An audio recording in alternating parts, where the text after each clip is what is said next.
I'll tell you exactly why these questions aren't being asked, and nobody wants to ask them, Lindsay, because the Capitol Police answers not to the President of the United States, doesn't answer to the Metropolitan Police Commissioner.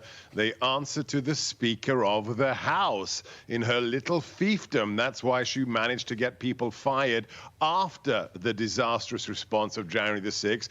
The buck stops on Nancy's table.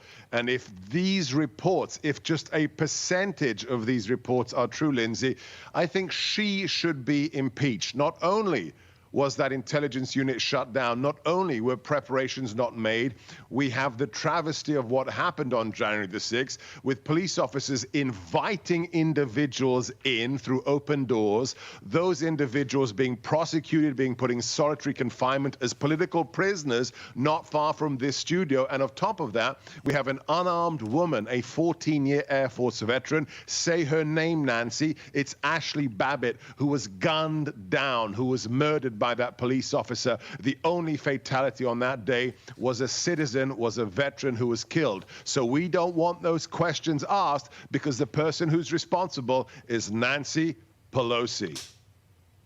Okay, well, speaking of Ashley Babbitt, I do want to bring this one up because Judicial Watch has just received new records from the Department of Justice, over 100 pages, specifically on the shooting of Ashley Babbitt. She was unarmed. They reveal that her shooter did not create a police report or documents related to the shooting of Babbitt. They also reveal that the DOJ press release announcing the decision not to prosecute the shooter that replaced the words in that report from groups and crowds to the word mob several different times. So, Brett, why would they do that? Do they have a good justification not to recommend criminal prosecution for somebody that we know shot an unarmed person?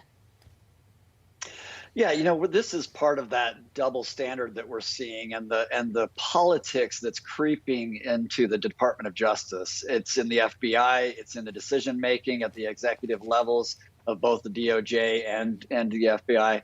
It's worrisome to the rest of the country as we sit and we watch and we want to see a fair standard applied to both sides politically on those that commit crimes and those who don't. We didn't have transparency in the Ashley Babbitt case, and we didn't have consistency with the treatment of the individual who shot her. That is what makes Americans upset. That's why we want a different government in place. We want different individuals, and we want accountability with those individuals. It's so important that you point out that double standard, because that's it. That's why Americans are frustrated about what we're going to see tomorrow night, because there is a double standard. It's not fair what we're going to watch. So leading up to this hearing, Congresswoman Liz Cheney over the weekend called it a conspiracy, what happened on January 6th. Listen. Do you believe it was a conspiracy? I do. It is extremely broad. It's extremely well organized. It's really chilling. I mean, was it a conspiracy? What's chilling is that Liz Cheney, who allegedly has the letter R after her name, in that Washington Post interview, proceeded to call the Republican Party a party of white nationalists. She is insane. She is the apotheosis of the scum in Washington, D.C. that is the swamp. She's the reason that America First was created and why we need President Trump back in the White House. These people are working hand in glove with an illegitimate committee, the committee that subpoenaed illegally not only my phone records. I had nothing to do with January the 6th, simply because I was a deputy assistant to the president, and also the phone records of my children, Lindsay, and my wife. When people want to see what the swamp really is like, you look at the face of people like Liz Cheney, who have betrayed the American people and think that they get to call 74 million Americans fascists and white supremacists.